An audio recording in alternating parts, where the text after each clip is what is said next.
I'm Rosemary Zins. I'm Vice President for Advancement at Queensborough Community College. And I have the pleasure of having Dr. Arthur Pflug on my team. This is a wonderful night for him, but it's also a very stressful night for the rest of us because, as we've been saying since he told us that he was going to retire, there's no one that's going to be like Arthur. So with those words,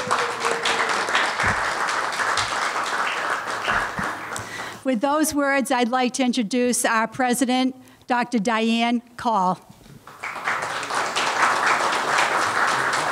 Thank you. Thank you so much. I'd rather be any other place than here because I don't want to say goodbye to Arthur. But we're going to celebrate. We're not going to say goodbye. He is, as you all know and obviously acknowledge, a very unique individual. He is foremost an educator. And at the heart of his mission is that the young people of today are never to forget the lessons of the Holocaust. And also to remember that it is much too easy and too dangerous to ignore human rights. He's a passionate and effective advocate for this center, the Kupferberg Holocaust Resource Center and Archives. And he advocates among all of our communities and among our legislators, and thank them because so many of them have been with us every step of the way, so thank you. He's certainly an effective fundraiser, and he has done tireless work to indicate to all people why it's an important investment to remember the history of the Holocaust. He's also been an advisor to presidents. How many people could say that? That would be me, Eduardo, and Kurt Schmeller. And it seems to me that we've come full circle because when I met Arthur about, 13 years ago, we brought him with us to be a part-time education coordinator. And now he's certainly taken our incredible center to a physical and programmatic transformation. We're so proud of that. And he's made it a vital resource to ensure the legacy of the Holocaust through remembrance and through education. And I hope that that full circle includes staying with us from time to time to give us his very important advice and assistance. He's very unique, Arthur, in his academic credentials and his knowledge of history of the Holocaust and his relationships with the communities, with our legislators in all over New York State, as a matter of fact. And he has a very special way with people of all ages. I mean, Arthur really, I watch him with young people. I watch him with people like myself, senior citizens. And he really has an amazing energy. I don't know how he does it. Arthur has invented the 8-day week, and it is a hard act to follow, certainly. But he's done enormous work to create an awareness of this center across this great state. And he was a great collaborator during the construction of this center. It was amazing. He really taught me patience to make it through. His one request, he really was very easy to work with. He just wanted to make sure that this was an important center that symbolized what we could do. And I think we have done that. We have taken the Holocaust Center from the basement of the library building to the Kupferberg Holocaust Resource Center and Archives in this incredible space, which really is the forefront of our campus. And it is a beacon. It really is, as Arthur is. Both this center and Arthur are the light that really shine and show us the way to honor and to respect all that we have learned and all that we have lost through the Holocaust. So it's very hard to say goodbye, so I'll just say thank you so very much. And you've been a great friend, a great colleague. And I know that many people here want to thank you, so I'm going to get off the stage, as it were. And I believe Mark Kupferberg, who chairs our QCC fund, will speak to you. Thank you.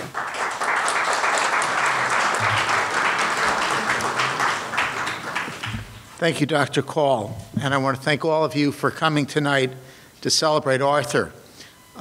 Given Arthur's history, I'm reluctant to call this a retirement party. It's a real pleasure to have the opportunity to honor someone who has made dreams come true, and that's really Arthur. Arthur has made my mother's dream, Dr. Marti's dream, to get this center out of the basement of the library and into this fabulous building a reality, and that's incredible. And Arthur has also helped make the dreams of our survivors come true. Their great worry is that their stories and the stories of the Holocaust are going to die with them. And Arthur has done a magnificent job of creating a new generation of rememberers through the internship programs here and the other outreach and classroom in a box programs. And, you know, to do that in a way that makes the Holocaust relevant to our modern world is truly remarkable. And Arthur, you should be very proud of that. And you've helped students in fabulous ways, particularly those that are new to the country. Learning to be an American is not so easy.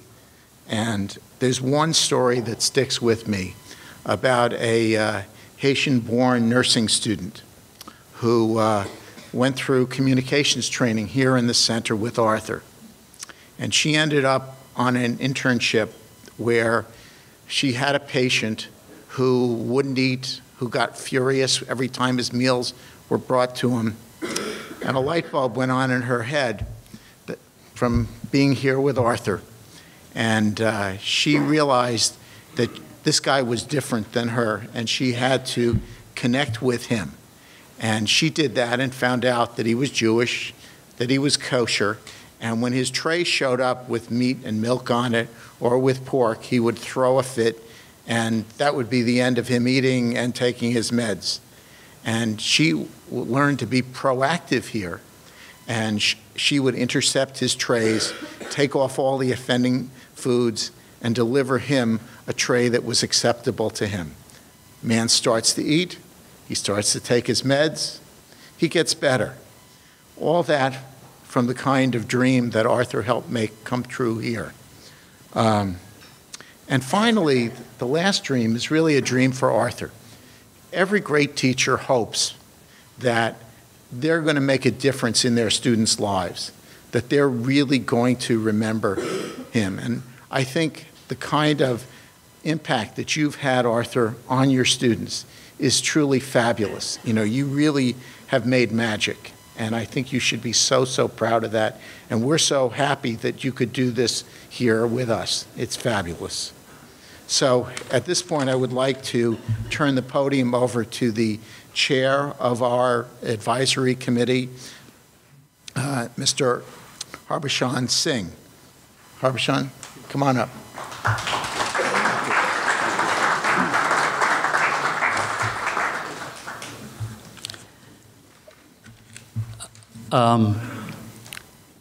Dr. Diane Call, Dr. Eduardo Marti, U.S. Congresswoman Grace Meng, honorable members of the state government and the city government, and distinguished guests, good afternoon. On an occasion such as this, we are bound to have mixed feelings. Dr. Pflug is officially retiring effective January 2015 to enjoy the well-deserved and hard-earned retirement. And he takes with him our earnest wishes for a good living and happiness for a long time to come. I will not say anything about his value to the center, because this is a matter which we shall be reminded of, often painfully, for a long time to come. No one is indispensable, but there are some persons, some people, without whom it is very difficult to go about. We shall certainly miss Dr. Flug, Dr. Arthur Flug, the director of the center. Much more, I shall miss him as Arthur, my buddy. His cheerfulness and his natural friendliness has earned a lot of respect from every one of us. He has done so many good things for which we shall all be eternally grateful. I hope that he will come and visit our center from time to time and tell us about who is more lovable, whether it is the children or the grandchildren. And thank you very much, and God bless you.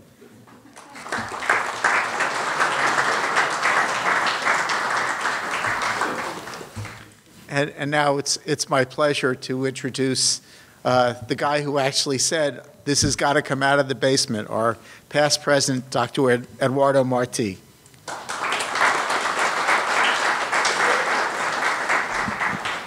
Thank you very much. I'm actually at a loss for words. Now, those of you who know me, this is very difficult.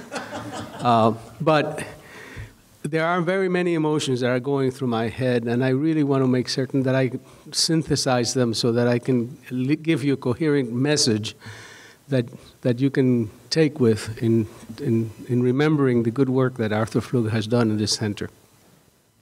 First of all, I think that educational institutions are much more than what happens in the classroom, what happens in receptions, what happens in dormitories, what happens in fraternity houses or sorority houses.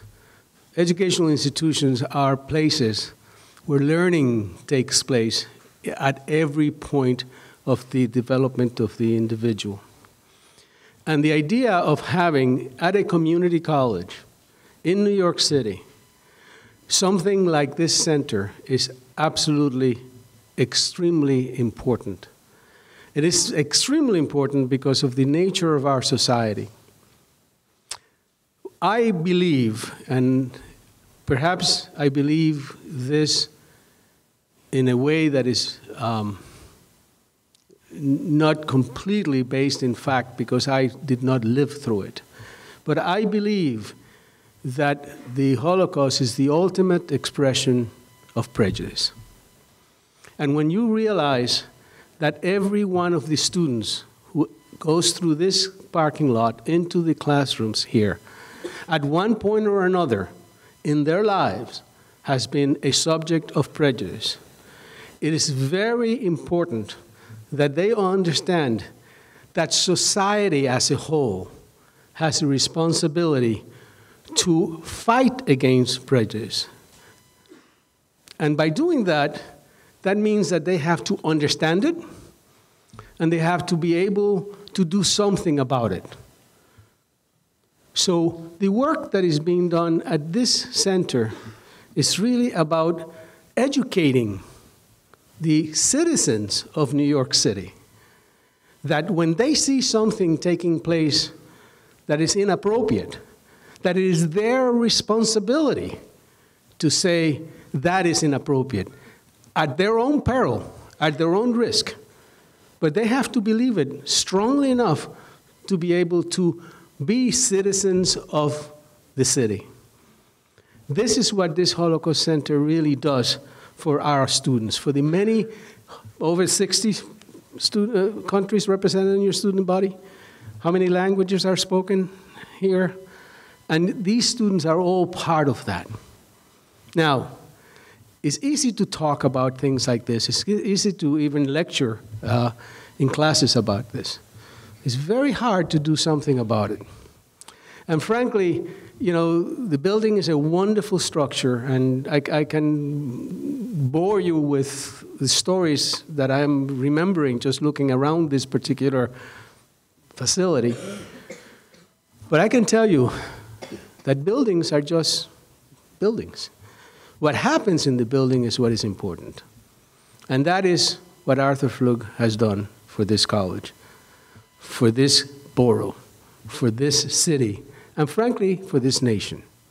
This is much larger than Queensboro Community College. This is something that is very unique in the City University of New York, and is very unique in New York City.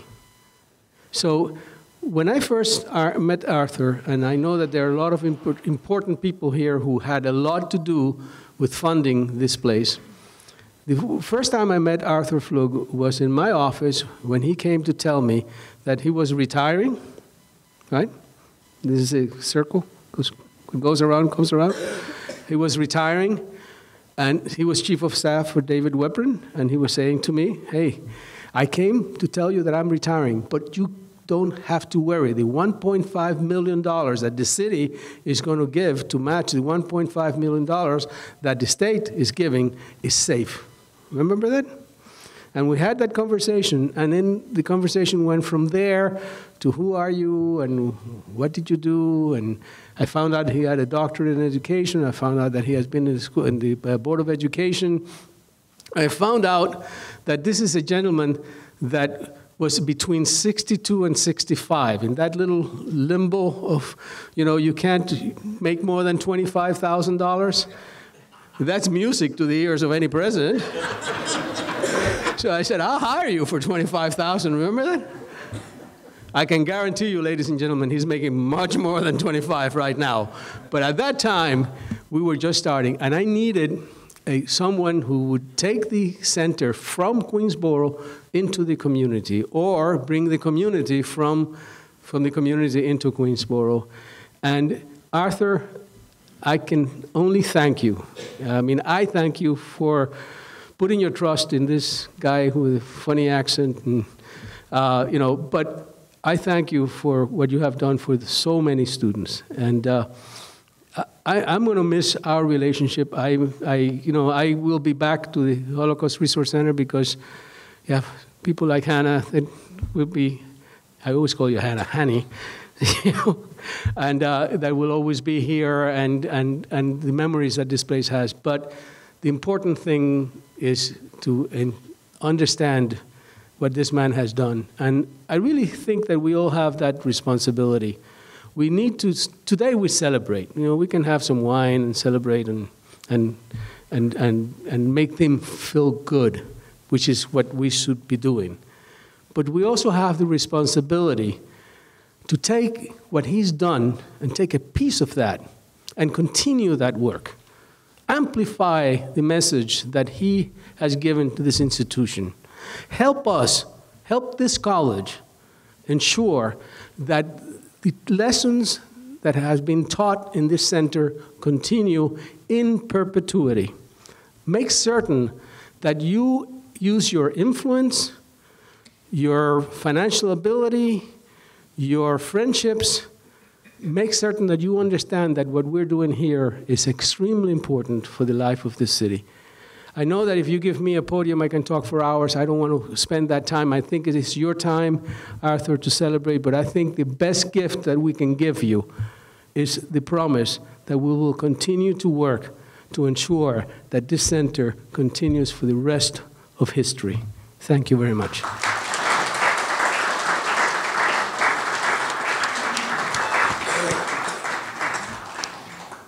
Thank you, Dr. Marti. You really had the vision that got all this to be this. It's fabulous, and I thank you, and I thank you for recruiting Arthur. And now I'd like to present our Congresswoman Grace Meng.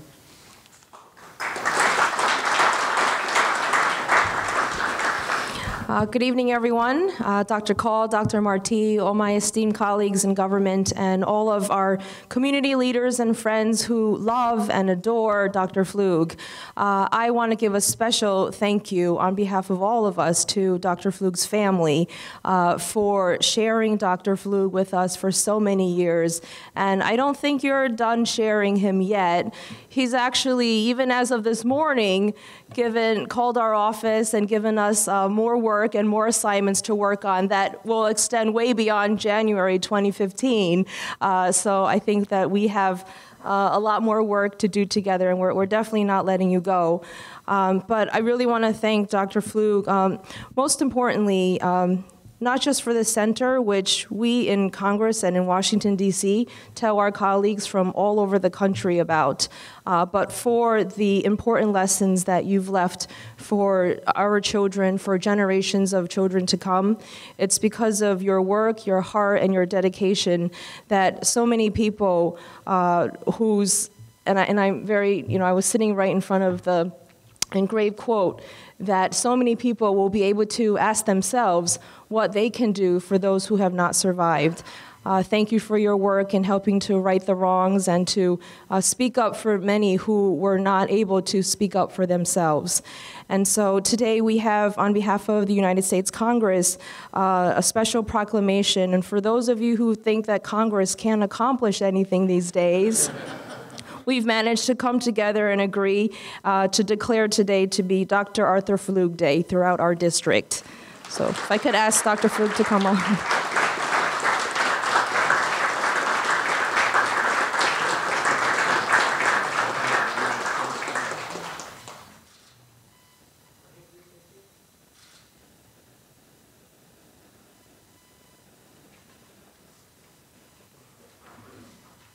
Thank you, Congresswoman. Next, I'd like to call out members of our New York State Assembly delegation to present a proclamation. So I would ask Edward Braunstein, Charles Levine, Michael Simnowitz, and David Weprin to please come forward.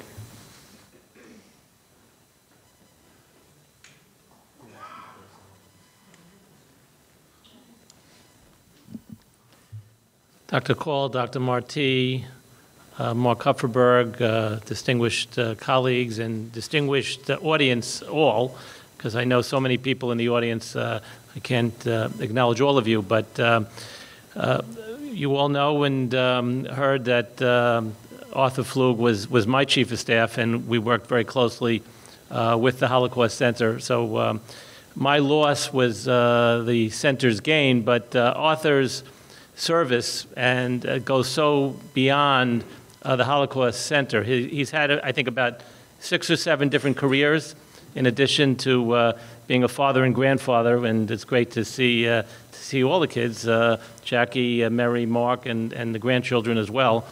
But he was a teacher, a principal. I know I'm going to leave a couple of the careers out, but chief of staff to a congressman, to city council finance chair, and president of the predecessor Saul Weprin Democratic Club, and many, many other activities. But most of all, and I think it's come out more than anything, Arthur is probably one of the most decent human beings you will ever meet. And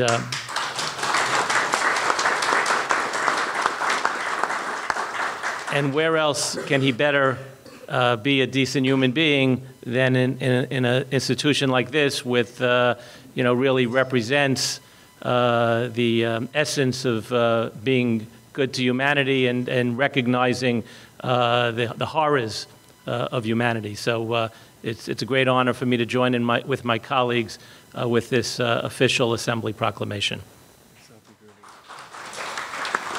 I'll be real brief. Just on behalf of the constituents I represent in Northeast Queens, I want to thank you, Arthur, for the positive contributions you've made, not just to our community, but our society as a whole. I also want to thank you for your friendship during my time in office, and I wish you and your family the best as you head into retirement. Thank you. Yeah. Why doesn't former Assemblyman Rory Lansman join us also? Are you coming up? Or you... I got my own Oh, you got your own? All right, we'll do you separately. Say something? Yeah, Chuck. Come up for two photos. Rory, we know.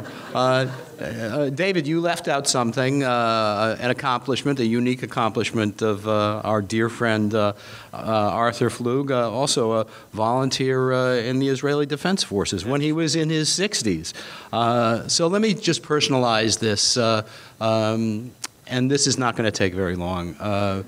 In my family, when I was growing up, we had a bunch of letters, and they were on that flimsy airmail type of envelope and paper, and they all had Soviet stamps on them. And I noticed that, and there were a lot of them, and I noticed that from about 1939 or 1940, there were no more. They ended. So those were letters from my grandparents' relatives. When my mother passed away several years ago, and I went through her belongings, I was hoping I would find these letters to see, who wrote them, what was their story. They were all in Yiddish and written in the Hebrew letters, but they were gone. So we will never know what those letters contained. But Arthur, you have given voice to those who wrote those letters. And for that, we are extraordinarily proud of you. But as proud as we are, we know your family is even prouder. What a joy it is to be here today to salute what you've done. And well done, my friend. Tov me'od.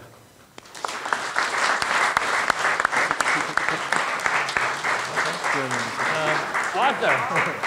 Move away from you. Why don't you get in the middle? Here, keep moving to the left. It hasn't happened unless we take a picture.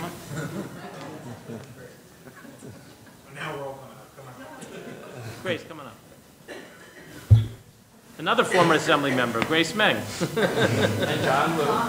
Yes. And John Liu. Is anyone out here contemplating running for office? Oh, come. Senator Padovan, would you like to join us? No? That's where I draw the line. Okay. He's got to switch to the wide angle. Yes, he would. All right. It's tilted. Yes, thank you. All right.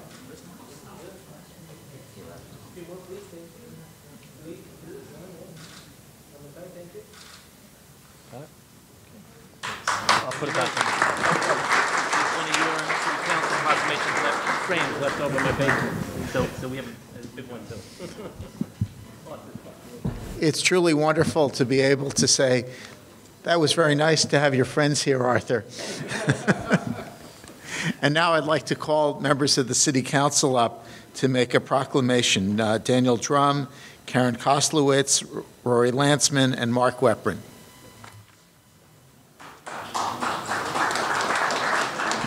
Thank you. I think it's just me this evening, so I will speak 4 times as long as I had planned to speak. Today we had a very, very busy day in the City Council. I won't say how many traffic laws I broke getting here from Lower Manhattan just to make it on time, but I know for Danny, Karen, and for Mark, this is a very, very important occasion, and I'm sure but for the fact that we were in the City Council late in session today, they would be here as well. It really is a great honor to be here this evening and a pleasure. Arthur has been a friend to me. And, at some point you think that this is all just a big scam, all these retirements to get as many proclamations as you can. Phyllis, I don't know what the walls in your house must look like in terms of proclamations, but Arthur has, as people have said, had many, many distinguished careers doing very, very important work. I would probably not be going out on too much of a limb, though, if I were to say that the work that you've done at the Holocaust Resource Center is the most important of all. It's, of course, impossible to overstate the significance of the Holocaust for what it means for the Jewish people and for Jewish identity. And if all that you did at the Holocaust Resource Center was to keep that memory alive for the Jewish people for the Jewish community, that would be enough for as many proclamations as we could give you. But you had a much more difficult job, and that was to make the Holocaust meaningful for the larger society. That must have been a terrific challenge. First, in dealing with the Jewish community, we feel very jealous about guarding the Holocaust's meaning and its impact on the Jewish people and the Jewish community. Just navigating the exploration and understanding of the Holocaust beyond the four corners of the Jewish community can be a tremendous challenge. But in the act of bringing that to the rest of the city, and as Grace alluded to, the rest of the country, because you've had many events here that have been far beyond the borders of Queens County, it takes a really, really skilled diplomat, a politician. You might have learned something working for Gary and David over the years, but really someone with a terrific heart, with sincerity and authenticity. When I got elected to the State Assembly in a district that very closely resembles the Assembly district that David has now, I had a large Sikh community. And after 9/11, that community experienced a very significant amount of discrimination and harassment because people who were bigoted and ignorant assumed that they were Muslims and thought that it would be appropriate to do harm to Muslims. Two ridiculous propositions.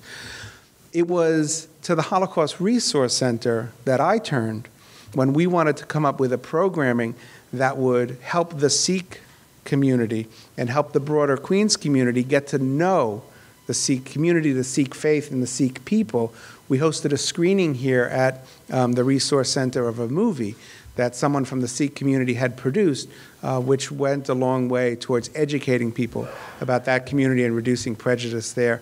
One of the most meaningful things that I have experienced as a public official was, Arthur, when you had the exhibit on comfort women, which educated me about that particular terrible tragedy and dark piece of human history, and the way that you have been able to tie those events and the tragedies and experiences of other people in a way that the Holocaust can bring meaning to, and vice versa, has been an enormous contribution to our society. So I'm sorry that all I have to give you tonight is a proclamation, but it is an official proclamation of the City Council of New York, and I really can't think of a time where we've given one of these out where it was more heartfelt and more genuinely deserved than the proclamation that I have for you tonight. So Arthur, let's come up and take another picture. Fair's fair. Come on. Fair's fair. Let's go.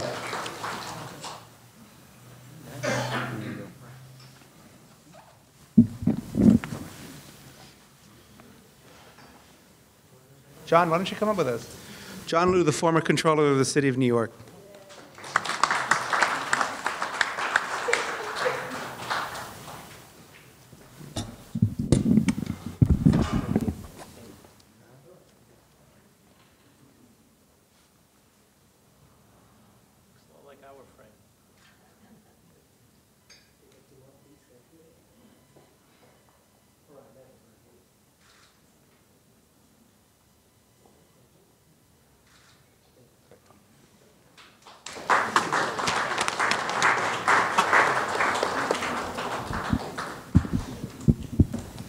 Thank you very much, Councilman. Arthur, it's pretty amazing. I go to a lot of these things, and a lot of people use the word friend very lightly, but here they really mean it, and that's fabulous. I'd now like to call up from the Queens District Attorney's Office the Bureau Chief for Gang Violence and Hate Crimes, Mariella Herring.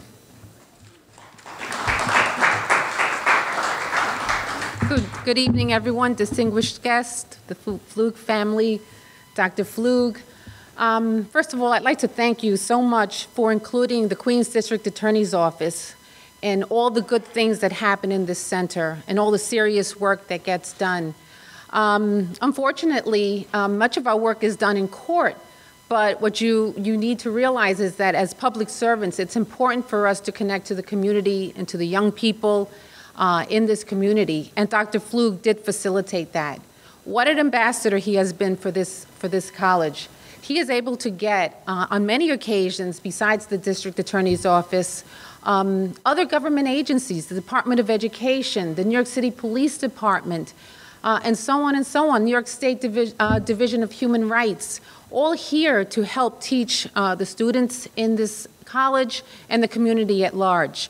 As a public servant, that's very important, and I thank you for that. We were not just welcome here, but Dr. Flug also came to our office when we needed him. We initiated the Youth Diversion Program in our office, which is a program designed to help court-involved youths. And when we needed someone to talk to them about hate crimes and sensitize them to those types of atrocities, Dr. Flug was there, and he came evenings to teach many of these young men. So I thank you for that service. And we're really going to miss you, but I know that the bonds that you have created in this college with our office, I know will go on for many years. On behalf of the Queens District Attorney, Richard A. Brown, we are presenting a plaque. Here it is. Presented to Dr. Arthur Flug in recognition of your outstanding leadership and partnership with the Queens District Attorney's Office and your steadfast commitment to educating the community on the lessons of hate crimes and inspiring hope for future generations. December 8th, 2014, Richard A. Brown, District Attorney, Queens County.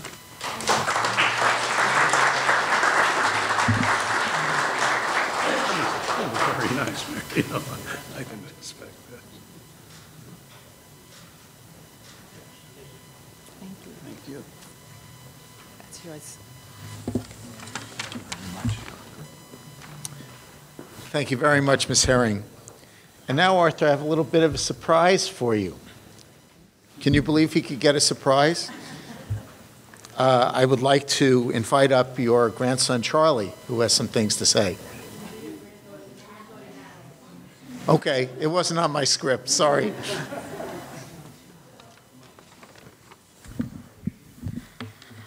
On behalf of my family, I would like to thank everyone for taking the time to be here tonight. When my dad asked me if I would say a few words about my grandfather, Zadie, as our family calls him, I was a bit nervous.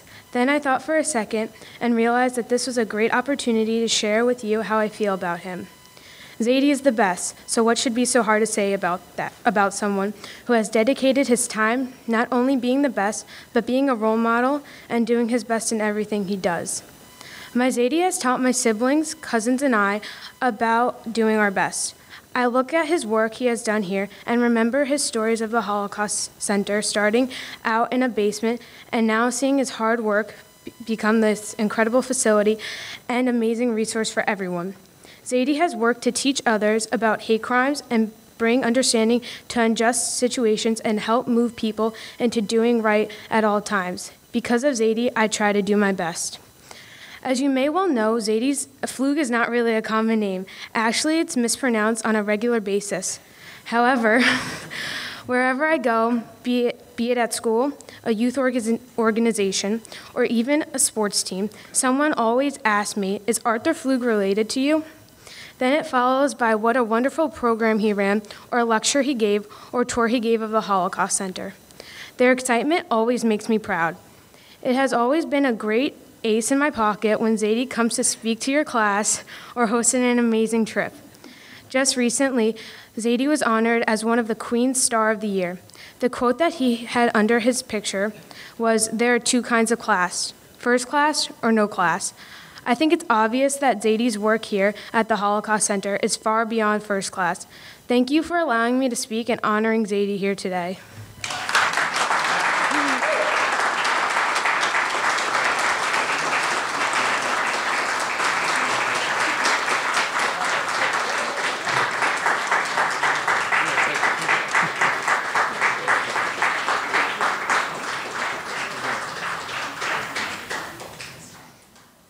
Okay, that's an impossible act to follow.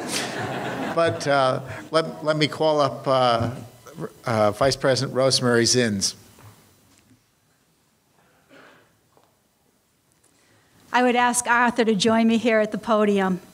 When we were planning this event, to not say goodbye to Arthur, but to say, see you in a bit.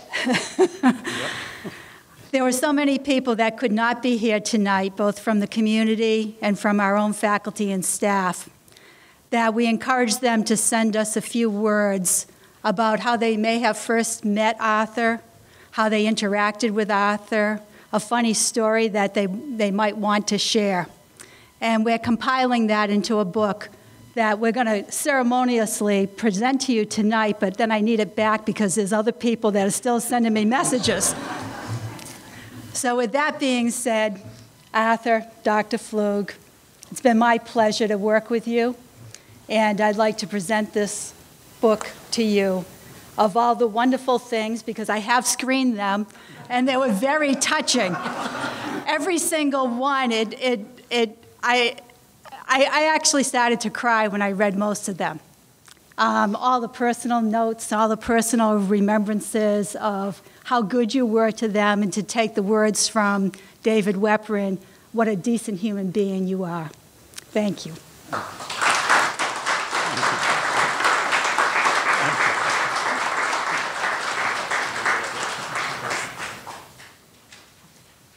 And now I'd like to call up Arthur's daughter, Meredith, who has a few words for her dad.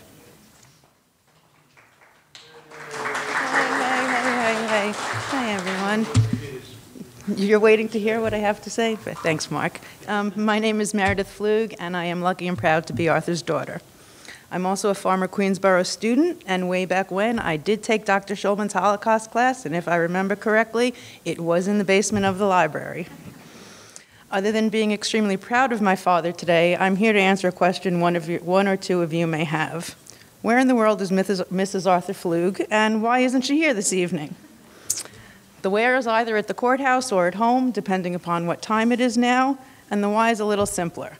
The Code of Judicial Conduct cautions and directs justices in New York State not to attend or in any way participate in fundraising activities. And while her heart is always with the good doctor, her physical presence is not that evening. On a personal note, we love you and we're so very proud of you.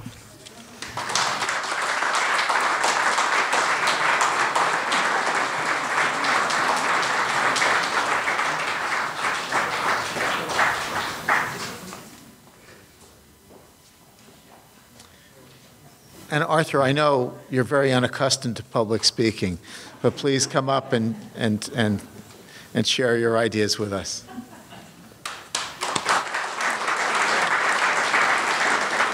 Before you speak, may I have a minute?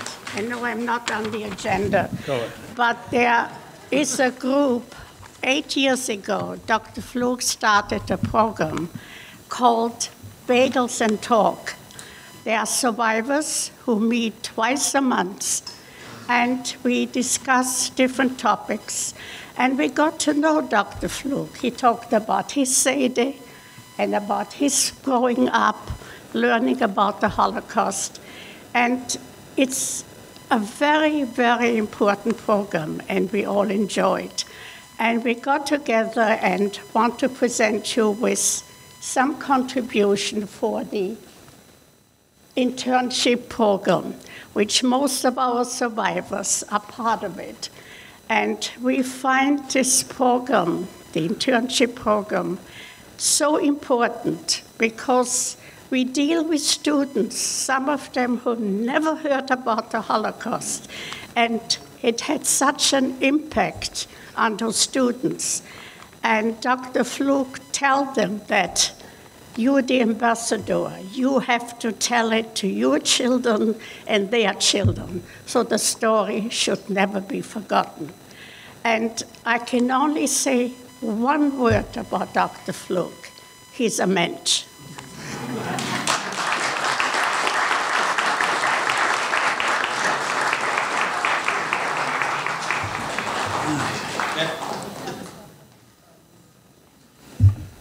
I'm not short on words, so let me start off by saying thank you all so much. This is overwhelming. It really is. This is over the top, and I appreciate it.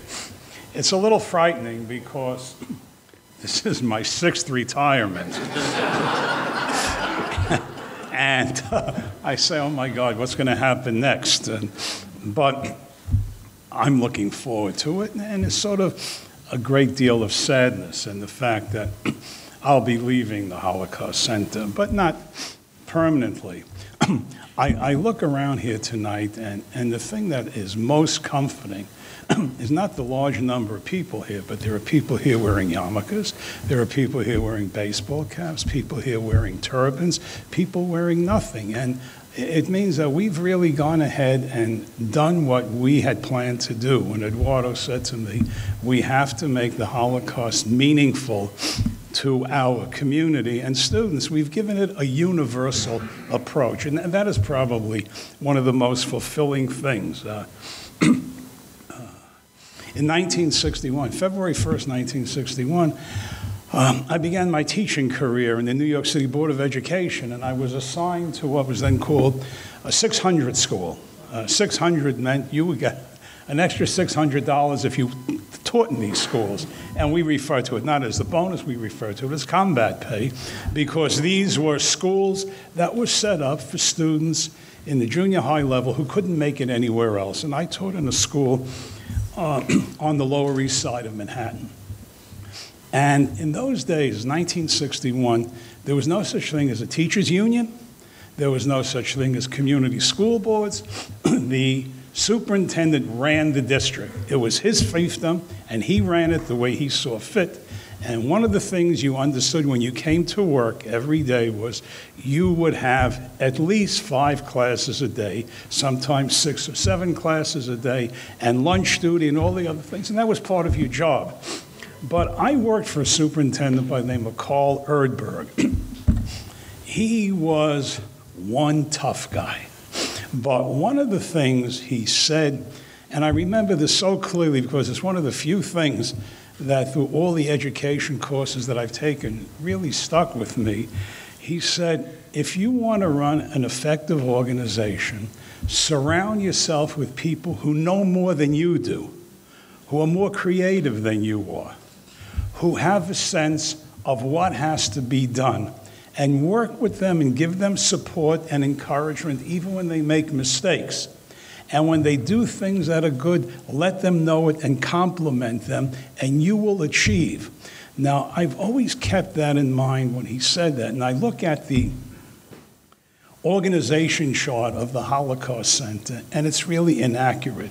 The organization chart of the Holocaust Center says that Arthur Pflug is director, Marissa Berman is the assistant director, Patricia Thomas is the office manager, and Rabbi Isidore Eisenberg is the scholar in residence.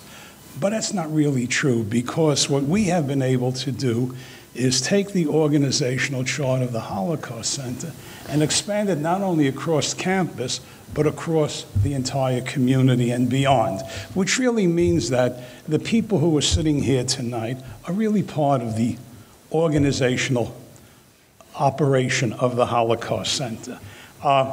Example, Mariella Herring talked about what we have done in a relationship with the district attorney's office, but she didn't mention that when she walks into a classroom and talks about hate crimes, in one case that she prosecuted in Howard Beach, and shows you a video and shows you a PowerPoint of one of the most famous cases, and all the students who take this know about it, Fat Mike Minucci. And you hear this boy talking, and you listen to what Mariella says, and you walk out of there, every student who has come through there knows what a hate crime is, know how the courts operate, know how the district attorney operates. Nothing. They could pass a basic law test in hate crimes. Someone here who called me at the last minute, he couldn't make it, Captain Mark McGrone, head of the NYPD Hate Crimes Task Force, he comes down here and tells one day what he did that day, and everybody knows the range of hate crimes in New York City and what is taking place. But our impact has gone far beyond that. And I can't thank every single person here, because once you start doing that, you're going to forget about someone, and you're going to have to pay for that. But for example, our marketing department has really taken us and giving us a coverage that is very rare. Rory, Ed, John, we have been on New York One 4 times in 3 years, okay? How about that? You guys would love to have that, right? Okay, we were there 4 times in 3 years. That's amazing. We were in the Daily News, full-page color photo of the work we do with the Korean Comfort Woman. We were mentioned in the New York Times. Every local community newspaper has carried a story about what we do. We've also spread out. Not only have we met with the various departments on campus, the English department, social science department, ESL, nursing. We've also met with the business department. All of these people have come in, service learning, have all come in and become part of the Holocaust Center, and our students who were there. So many of them. But we also have some unique thing that no other person and no other department has. I would like the survivors who are here to stand up, please. All of our survivors, just stand up.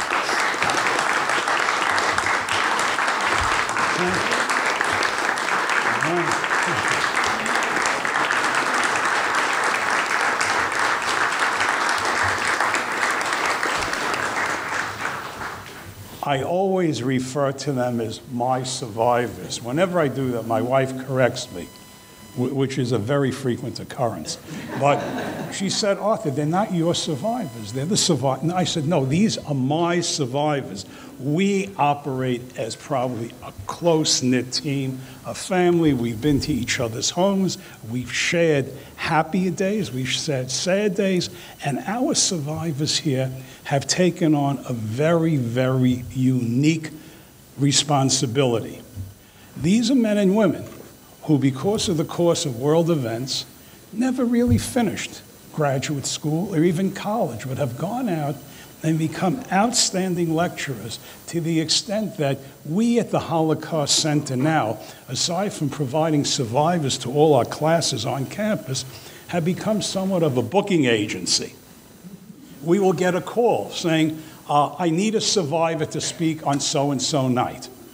Okay, I need a survivor at my synagogue, I need a survivor at my church, at my school, and we send these people out, and they come back with rave reviews. I will get calls saying, you know, you could have heard a pin drop when that person was there. And I said, well, you know, the person we want, that I want to give you, lives on Little Neck Parkway, and you're in Brooklyn, we'll send a car. We know they're good.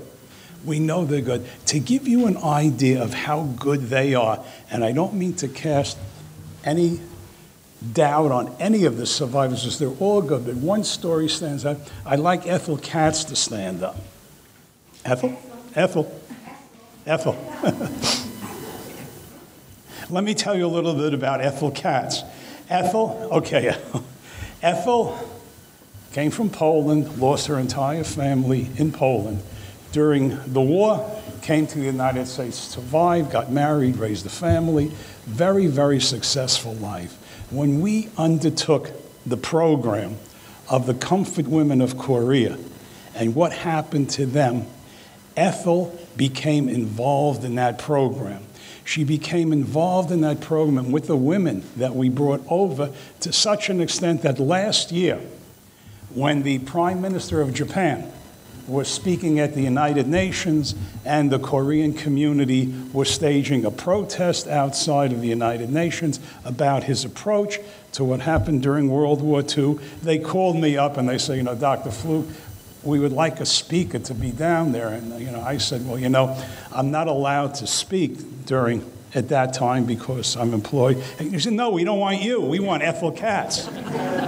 And there was Ethel Katz, this elderly Jewish woman, standing in front of the United Nations, talking to them about human rights while they're protesting the Prime Minister of Japan being there. You can't get that anywhere else. You can't make that up. And that's probably the strongest part of what we have here. We also have the fact that Dr. Diane Call, Dr. Diane Call and Vice President Rosemary never say no to me.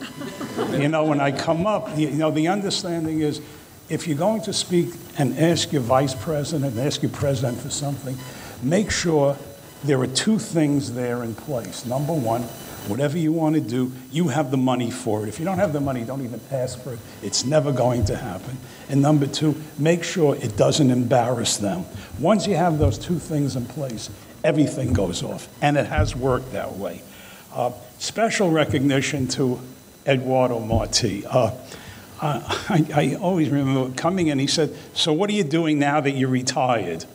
And I said, well, you know, I want to do a lot of reading and catch up, and I want to play with my grandchildren.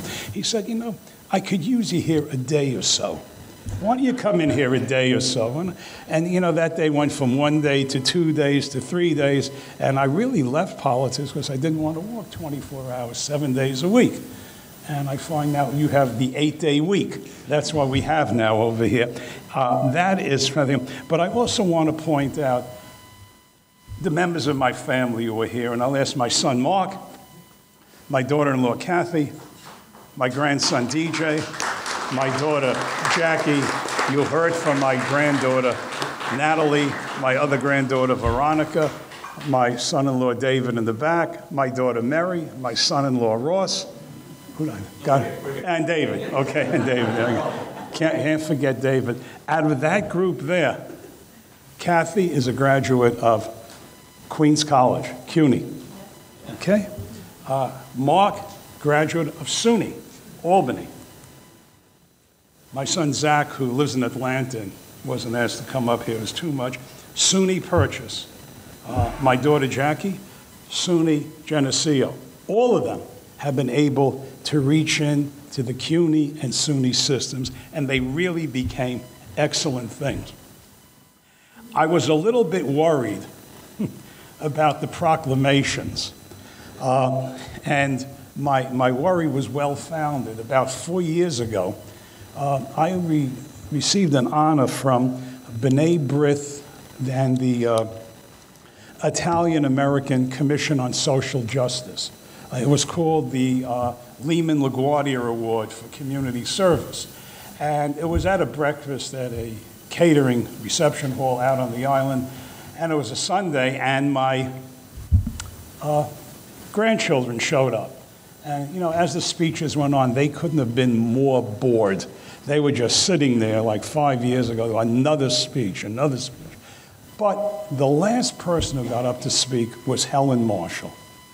And Helen Marshall, former borough president of Queens, gave, you know, whereas, but the last sentence she said was, and says, therefore, I, Helen Marshall, Borough President of Queens County, New York, declare this day, April 23rd, to be Arthur Fluge Day in the Borough of Queens. And my grandkids lit up.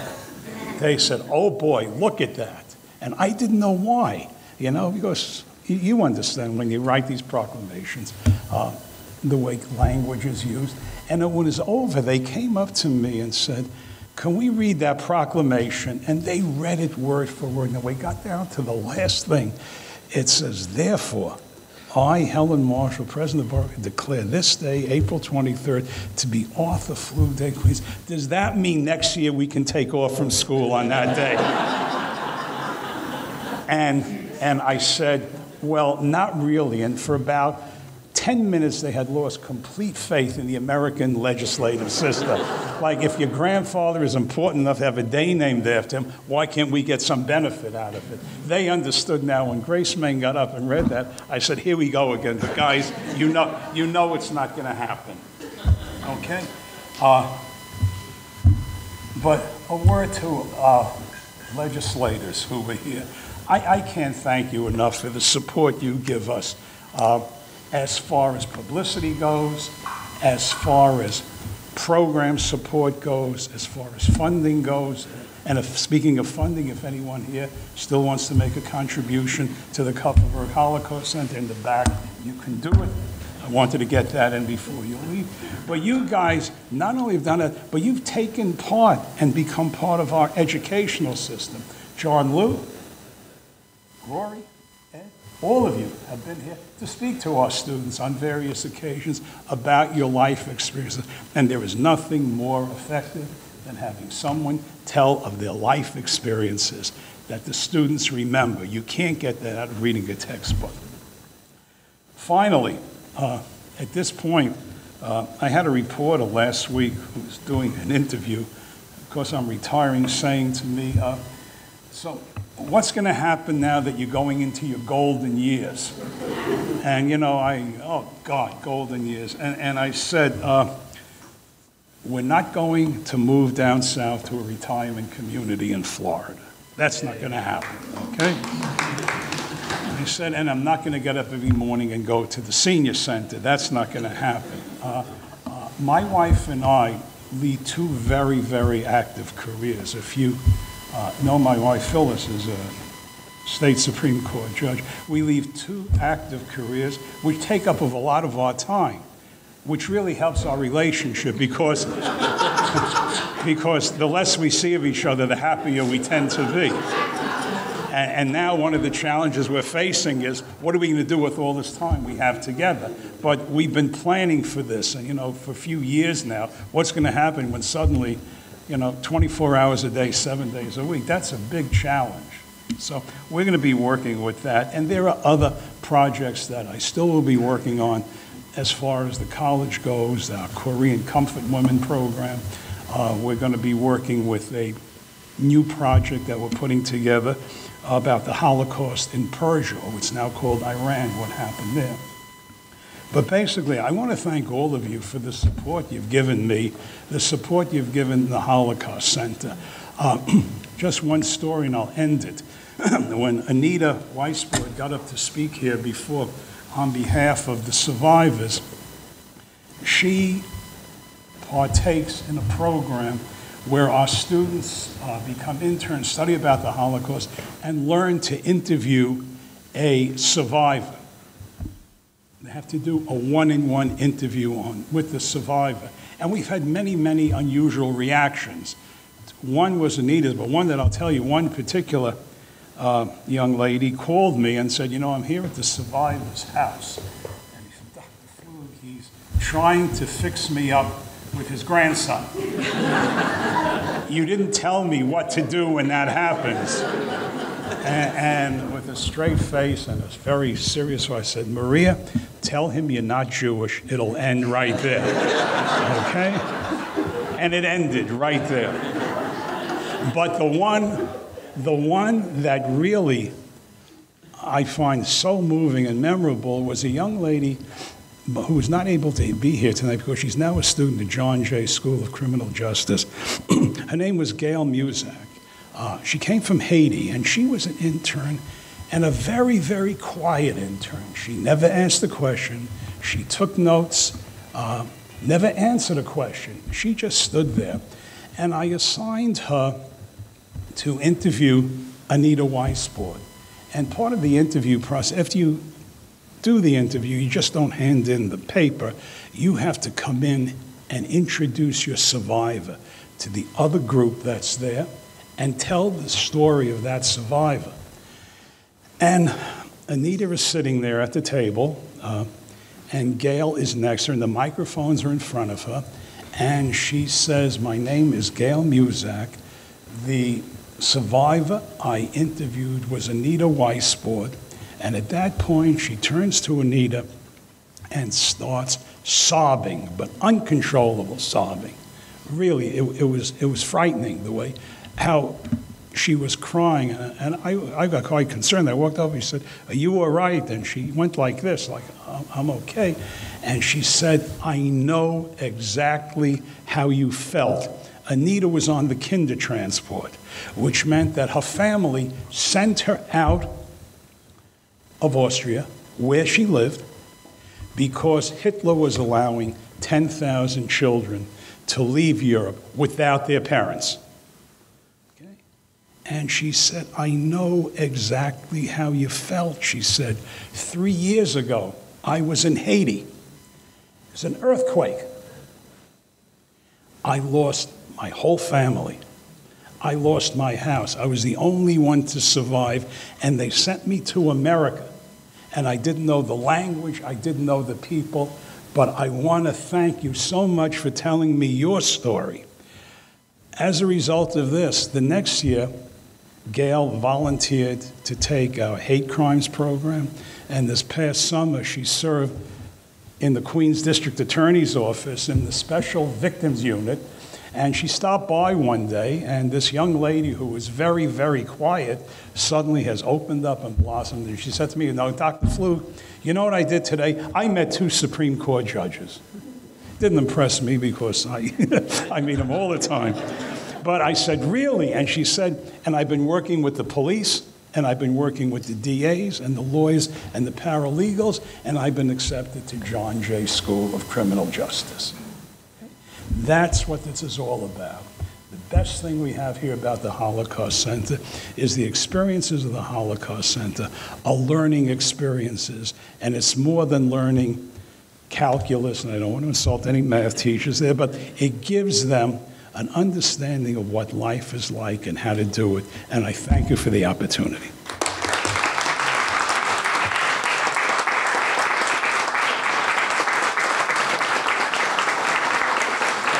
Thank you. Thank you so much.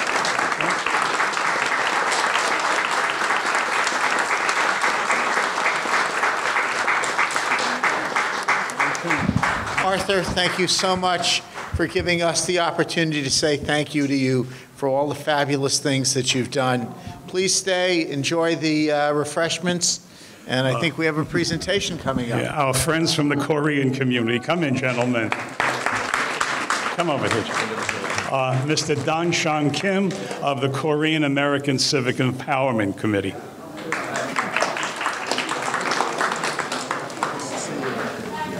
Dr. Kim, Mr. Kim, thank you. Thank you so much. Okay.